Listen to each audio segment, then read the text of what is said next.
स्वागत है आपका फिर से सुब्राजू गैलेक्सी में। आज हम अंग्रेजी के एक फिर नए पॉइंट पर, नया पॉइंट है, पुराना नहीं, नए पॉइंट पर आ गए हैं। आज हम पढ़ने वाले हैं इंपेरेटिव सेंटेंस को एक्टिव वॉइस से पैसिव में कैसे चेंज करें। अगर आपको इंपेरेटिव सेंटेंस दिया जाएगा तो आपको एक्टिव से पैसिव में कैसे चेंज करना है, आज की वीडियो में हम यही सीखेंगे। लेकिन क्या, लेकिन सबसे पहले अभी हमारे जितने भी व्यूअर्स हैं, कुछ लोगों को, सबको नहीं, हो सकता है इंपेरेटिव का अर्थ ही नहीं मालूम हो, तो एक्टिव पैसिव तो बाद में आएगा। तो पहले हमें कंफर्म करना है कि इंपेरेटिव होता क्या है। ध्यान से देखना, ये मैंने लिखा, फिर से लिखा, देखो एक बार लिखा था इंपेरेटिव सेंटेंस। इंपेरेटिव सेंटेंस का मतलब होता है ऐसे सारे वाक्य, ऐसे सारे सेंटेंस जिससे हम किसी को एडवाइस करते हैं, सलाह देते हैं, आदेश देते हैं, रिक्वेस्ट करते हैं, कुछ करने को कहते हैं या कुछ न करने को कहते हैं या कुछ करने से मना करते हैं। अभी क्या बात हुई, कंफ्यूजन हो गया ना? कोई बात नहीं, जान दो। ऐसे सारे सेंटेंस जो क्रिया के फर्स्ट फॉर्म से शुरू होते हैं उन्हें हम इंपेरेटिव सेंटेंस कहते हैं और इसको हिंदी में बोलते हैं आज्ञार्थी वाक्य। ऐसे सारे सेंटेंस जिससे हम आज्ञा देते हैं, आज्ञार्थी। और दूसरा क्या बताया, ऐसे सारे वाक्य जिसके शुरुआत में वर्ब का फर्स्ट फॉर्म हो उसको 100% आप इंपेरेटिव बोलेंगे। जैसे मैंने यहां लिखा वर्ब, ये क्या है? कॉल। मैंने लिख दिया यहां पर वर्ब, ये क्या है? राइट। मैंने यहां लिख दिया वर्ब, ये क्या है? रीड। ऐसा आप ढेर सारे ले सकते हैं। अब इसी के आगे आप बोलेंगे कॉल द पुलिस, पुलिस को बुलाओ। कॉल हिम, उसको बुलाओ। कॉल देम, उन लोगों को बुलाओ।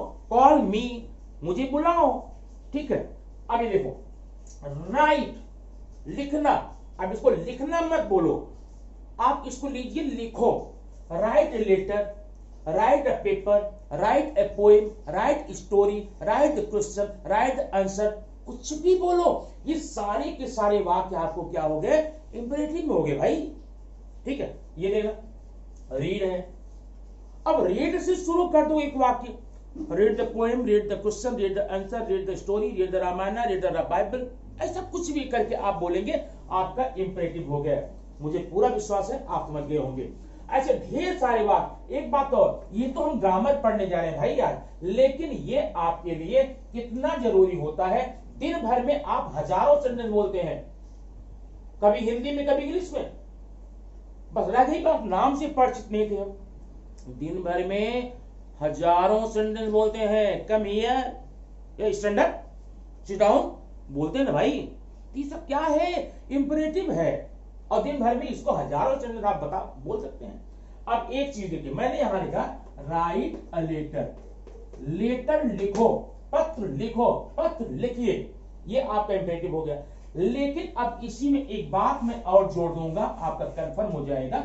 अगर मैं इसी वर्ब के जस्ट पहले डोंट लगा दूं, ये देखना, डोंट, अब पूरा सेंटेंस फिर लिखूंगा मैं, डोंट राइट अ लेटर, पत्र मत लिखो। ये था पत्र लिखो, ये था पत्र मत लिखो, दोनों इंपेरेटिव है। कैसे? इसको आप बोलिएगा अफर्मेटिव इंपेरेटिव और इसको आप बोलिएगा नेगेटिव इंपेरेटिव। यहां पर किसी काम को करने से मना किया गया, ठीक है, और यहां पर कोई काम करने के लिए कहा गया, बस इतना अंतर है। अब आप समझ गए, इंपेरेटिव मतलब आज्ञार्थी वाक्य। ये दो प्रकार का हो गया, एक हो गया अफर्मेटिव इंपेरेटिव और एक हो गया नेगेटिव इंपेरेटिव। अब हम आते हैं मेन मुद्दे पे। मुद्दा आज का हमारा ये है कि हम इंपेरेटिव सेंटेंस के एक्टिव वॉइस को पैसिव में कैसे चेंज करें। ये दुनिया का सबसे आसान, सबसे छोटा ग्रामर होगा आपकी पूरी जिंदगी का। और एक ही वीडियो में एक वो बच्चा भी इंपेरेटिव सेंटेंस के एक्टिव को पैसिव में बदलना सीख जाएगा जिसे अंग्रेजी कायदे से पढ़नी भी नहीं आती, वो लिख लेगा, ये मेरी गारंटी। कैसे? देखिए, मैंने यहां लिखा है, देखना, सॉल्व द पेपर। अब पहले आपको ये डिसाइड करना है कि सेंटेंस इंपेरेटिव है कि नहीं। आश्वस्त हो जाइए, हाँ है। क्यों है? क्योंकि वर्ब का फर्स्ट फॉर्म है। जिस सेंटेंस के स्टार्टिंग में वर्ब फर्स्ट फॉर्म में आएगा उसे इंपेरेटिव बोलेगा। आपने अभी पढ़ा, तो मतलब इंपेरेटिव ये हो गया। अब इसका आंसर देखिए कैसा होगा, बड़ा सिंपल होता। नियम देखिए, रूल में लिखता हूं। रूल नंबर 1, सबसे पहले आप लेट कर लीजिए। क्या कहेंगे? लेट। उसके बाद आप ऑब्जेक्ट ले लीजिए, ठीक है। उसके बाद आप बी लगा लीजिए, लेट ऑब्जेक्ट बी। अब प्लस वर्ब को थर्ड फॉर्म में लगाएंगे। आपका वॉइस चेंज हो गया। ध्यान ये रखना, इंपेरेटिव सेंटेंस का सब्जेक्ट यू होता है और यू कभी लिखा नहीं जाता है, इसलिए लास्ट में बाय यू नहीं लिखेंगे। बस इतना सा नियम है। अब ऐसा देखिए, मैंने लिखा लेट, अब ये आपका ऑब्जेक्ट है। Let the paper, let the paper हो गया, लेट हो गया, ऑब्जेक्ट हो गया, प्लस बी, माने यहां बी लगा देंगे। बी के बाद में वर्ब का third form, past participle, solved. Let the paper B solved. ये आपका आंसर हो गया। अब ये आंसर आपका कभी भी नहीं कट सकता है, ठीक है। आइए हम यहां पर कुछ सेंटेंस और आपको देते हैं, उसमें प्रैक्टिस करते हैं और प्रैक्टिस करके देखते हैं कोई प्रॉब्लम आपको हो सकती है क्या। ये रहा आपके सामने 5 सेंटेंस, पांचों सेंटेंस इंपेरेटिव सेंटेंस हैं। अब इसमें हम आप जो पढ़े हैं नियम एक्टिव से पैसिव बनाने का, वो देखेंगे कि उसी नियम को अप्लाई करके इसको हम कैसे चेंज करते हैं। पहले नियम यहां पर फिर देख लो, मैं यहां लिख देता हूं, नीचे लिख देता हूं। पहले आपको बताया गया लेट लिखेंगे, लेट के बाद में ऑब्जेक्ट लिखेंगे, ऑब्जेक्ट के बाद में बी लगाएंगे, बी के बाद में वर्ब का थर्ड फॉर्म लगाएंगे। आपका वॉइस चेंज देखना। कॉल द पुलिस, ये आपका ऑब्जेक्ट रहा। चेंज द वॉइस, ये आपका ऑब्जेक्ट रहा। सिंग अ सॉन्ग, ये ऑब्जेक्ट रहा। राइट द क्वेश्चन आंसर, ये ऑब्जेक्ट रहा। ओपन द डोर, ये ऑब्जेक्ट रहा। सिंपल सी बात है। माने इंपेरेटिव में मोस्टली 2 ही चीजें है, स्टार्टिंग में वर्ब है, बाद में ऑब्जेक्ट है। अब आप इसमें देखिए, लेट, यहां पे let the police be called, पहले आपने लेट लगाया, फिर object the police, let the police be लगा करके वर्ब को थर्ड में रखा, let the police be called. होगी सिंपल बात ना। अब ये देखिए, change the voice, change the voice. अब चेंज द वॉइस, मैं ये नहीं कहा वॉइस चेंज करो, चेंज द वॉइस एक सेंटेंस है, उसका वॉइस चेंज करो। Change the voice, let the voice, let the voice be change. Sing a song, let a song be sung. Write the answer, let the answer be written. Open the door, let the door be open. ये 5 sentence आपके हो गए। ये कितना simple, कितना आसान है late का उपयोग करके। लेकिन इसी में मैं एक नियम आपको और बताऊंगा।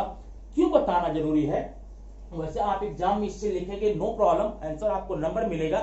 बताना जरूरी इसलिए है क्योंकि मार्केट में अवेलेबल अलग अलग ग्रामर की किताबों में कुछ अलग नियम दे रहते हैं। कहीं वो नियम पढ़ करके आप कंफ्यूज ना हो, वो कंफर्म करने के लिए ये नियम हमको पढ़ना, हमको बताना जरूरी है, आपको पढ़ना जरूरी है। आपने एक नियम लेट का देख लिया, अगला नियम हम यहां देखेंगे उसी तरह से, मन इंपेरेटिव का ही है, ठीक है। क्या है?